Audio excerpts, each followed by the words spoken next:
thought it was relatively empty, not empty enough, but yeah, it's just great to get away. And obviously, as you get older, you appreciate that time off a little bit more. So yeah, it was nice, and excited to be here and get back into it. To go to the last two Olympics, what's your reaction to 2026? It's great news. I mean, with all the uncertainty that's been around it years prior, and just how great of an experience that it is, I think it's just awesome news. And I'm sure that a lot of players are really happy, and especially to commit to 2 years, 2 different Olympics. I think that'll be great. How hungry are you to get back? Yeah, I mean, like I said, it's an unbelievable experience, and to see the best players go head to head, representing their country. From my experience in it, I don't know if you get better hockey than that. So it's great to be a part of, and great for fans and everyone involved. So it's a special thing, and like I said, to have 2 that are committed to that, I think that's really important. What was your reaction to seeing me drafted you? I was happy. I wasn't sure where I was going to go in the draft, and I'll take 3rd. So yeah, it's fun to see. I think it'll be pretty competitive. I think guys have a lot of pride, and when they're picking their teams, they're going to show well. So between that and the skills tonight, I think people will definitely see the skills on display and tonight, and then obviously with the game, I think it'll get pretty competitive, which is great. What do you make of Nate's season? I've said before at different times when you see him elevate his game in the playoffs, you just don't think that he can find another level, and he somehow does. So that's what great players do. Yeah, he's just been on a tear, making it look easy, but it's not. So happy to see him doing well.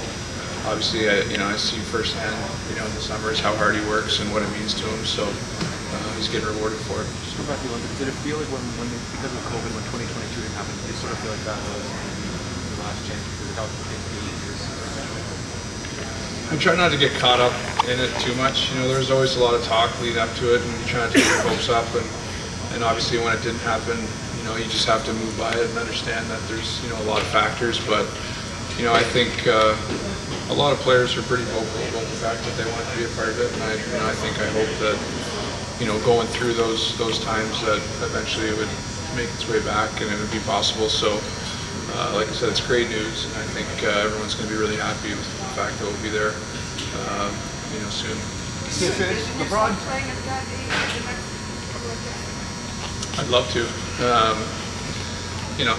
I don't ever think too far ahead, regardless of how old you are. I think you always go a year at a time and see how it goes and where your game's at. But I mean, yeah, I'd love to be a part of it. It's something you have to earn, though. It's not something that's given to you, and if you represent your country, then you got to earn it. Sid, I know you have a deep appreciation for the history of the game. Nobody since 92-93 scored a 70 in a year. But awesome athletes since you a chance to do that this year. How do you tail off a little bit and still get there? What do you think that would mean for the game if he was to get there? And what would his ability to score?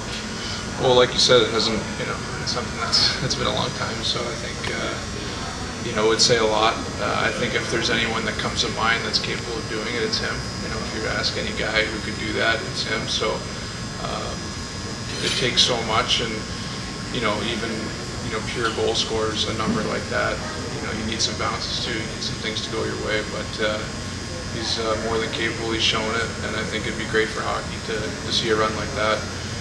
I think that just brings more attention to the game, and as players, I think you appreciate records like that. Sid, how do you feel about the scandal that's involved in the 2018 World Junior Team? I don't know a lot about it, to be honest. I mean, I've tried to educate myself as much as possible, but I think recently there hasn't been a lot that I've seen on it. I've seen some players' names mentioned and that sort of thing. Until I know more details, I'd probably be better commenting more then. But yeah, I mean, obviously not a great situation, but I'm not going to speak out of line if I don't know the exact details. Is there a problem though in hockey culture? I mean, we're at the All-Star game. I mean, I don't know if I want to start having this one-on-one conversation about culture. That's a pretty broad conversation to be having in a 15-second soundbite, but I'd be more than happy to have it with you off the side if you want to do that. Sid, Yager's number can retire in a few weeks. The Penguins are going to retire Yager's number. Where do you think he fits in kind of the pantheon of Penguins players, and what does it mean to have him kind of be welcomed back into this? Yeah, I think it's great. I mean, he's obviously still playing, so I don't think many guys have been in that situation where they're still playing and they get their jersey retired. But it's pretty awesome what he did for the team and what he means to the city. So I think all that combined, it's really fitting. I think it'll be a cool thing to be a part of. Growing up, watching him and seeing what he accomplished, playing against him, and to see his jersey go around, I just think it was special. Sid, LeBron James is going to his 20th NBA All-Star game this month. Sitting here, knowing how hard your game is, and all pro sports is, and knowing, at your age how you're competing, what are your thoughts on what he's doing and what he has done? I think it's impressive. I think that you have to love it, and obviously he competes really hard. He has high expectations, and I think when you've had high expectations like he has for so long, that's probably all he knows. And but I think it takes a lot of effort, a lot of drive and passion to be able to do that. So I think when you see guys that are able to do that, I think you have an appreciation for what they're able to do and accomplish, and those are easy things to cheer for, I think. Sid, as far as All-Star games go, does this one carry any added meaning taking place here in Canada? I feel like there's always a little bit extra buzz for sure. I think as players you can always feel that around All-Star Weekend, just with the fans and with everything going on.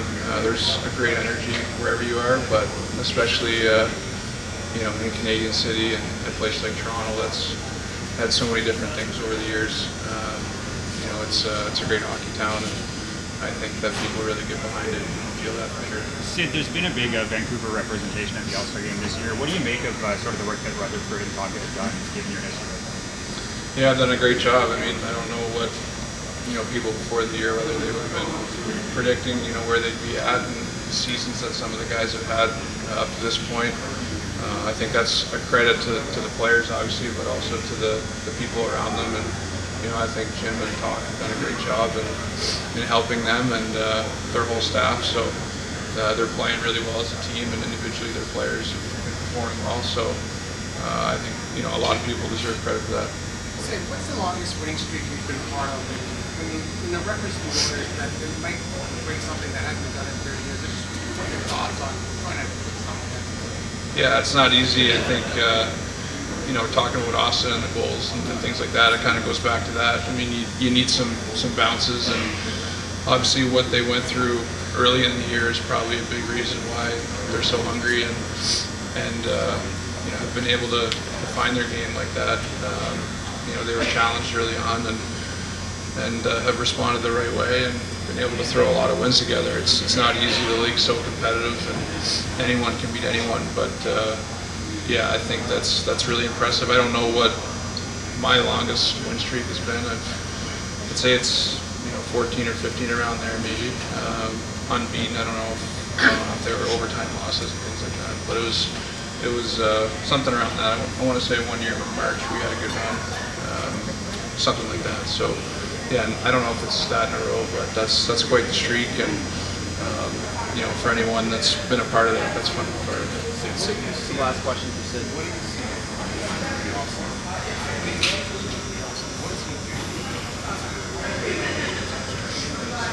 Yeah, I think he knows his body well, and he works hard. He knows when he has to put the work in. He takes care of himself, whether it's off season or in season too.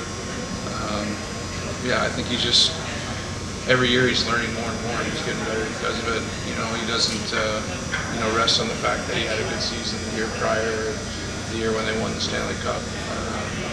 You just see that drive year after year. It's the consistency of that. I don't think it's not anything necessarily different. If I had to say, it's just more the experience, and he's using that to his advantage.